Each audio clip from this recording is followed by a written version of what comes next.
What's going on, Cougar fans? Peter Borkowski here on the Cougar Sports Network, bringing you this edition of Coaches Weekly. And once again, I'm joined by the head coach of the CUC football team, Coach Chase Hankins. Coach, welcome back to the show. Excited to talk to you today. Thanks for having me. Of course, and it was a tough weekend for you and your squad. You traveled to St. Norbert College this past Saturday.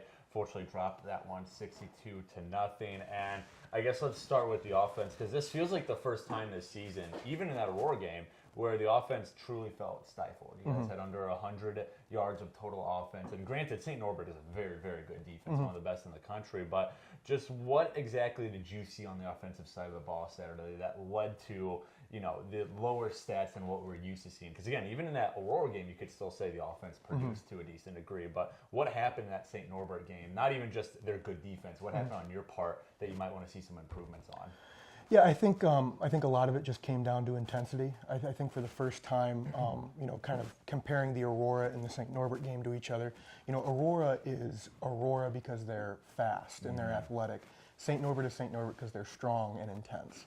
And I think that from the very first play of the game, they sent the house and played cover zero over the top of it, and they just locked everything down. And that was just a statement from the very get-go of just the mentality that they play with. And I think that our guys, you know, just being as transparent as possible, our guys flinched a little bit, and that can kind of be expected when you've got a young team. Right. But the important thing is not necessarily how that game went, but how we're going to rebound from it.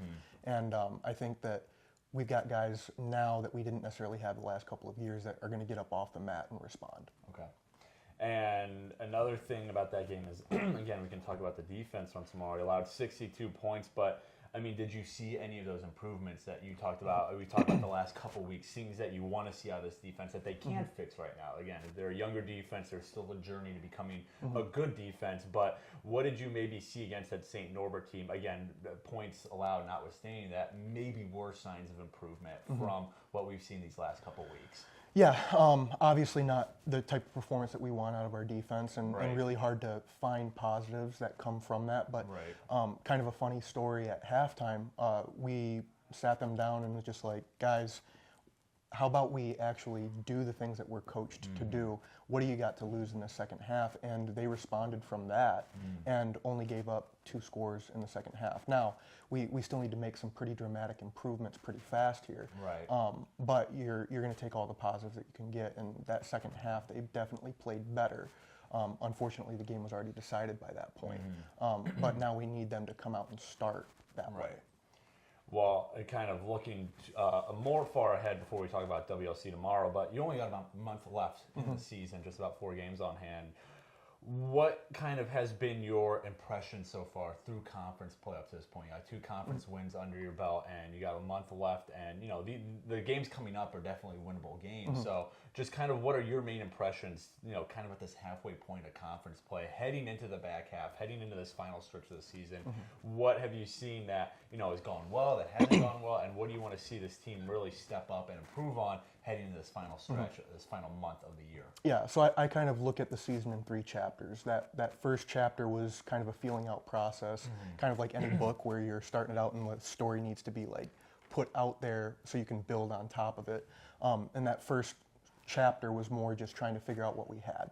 And we found out pretty quickly that we've got an offense that has completely bought in, and they're doing the things that we coach them to do, and the defense is extremely young. And the second chapter of that book, sort of that midway point, was us trying to figure out how we can adapt those things. And we're seeing some adaptation in certain areas and not so much in other areas, and then guys not playing as a team all at the same time. And so that third chapter, hopefully every good book ends in a positive way. Right. That third chapter, which is what we're in right now, this back half of the season, is where we put it all together.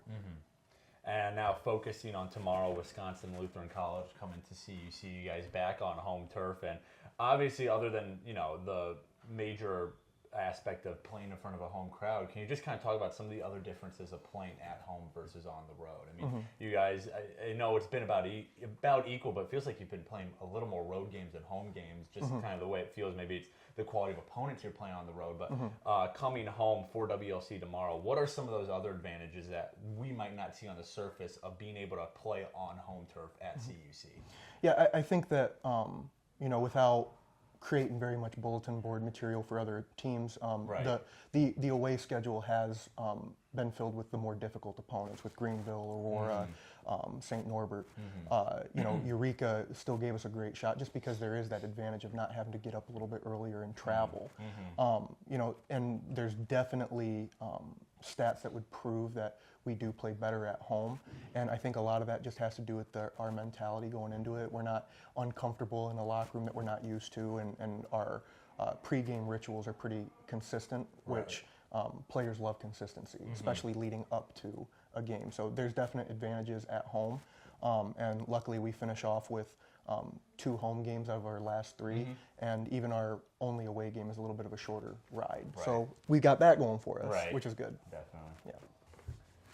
Well, CUC football welcoming Wisconsin Lutheran College to River Forest tomorrow for a 1 p.m. matchup. Coverage can be found at our website, cucougars.com, and the live stream can be found on our YouTube page, CUC Sports. Coach Hankins, thanks again for joining me today. Good luck tomorrow against Wisconsin Lutheran. I look forward to talking about it when we meet next week. But until then, this is Peter Borkowski signing off of the Cougar Sports Network and wanting to say, as always, go Cougs. Go Cougs.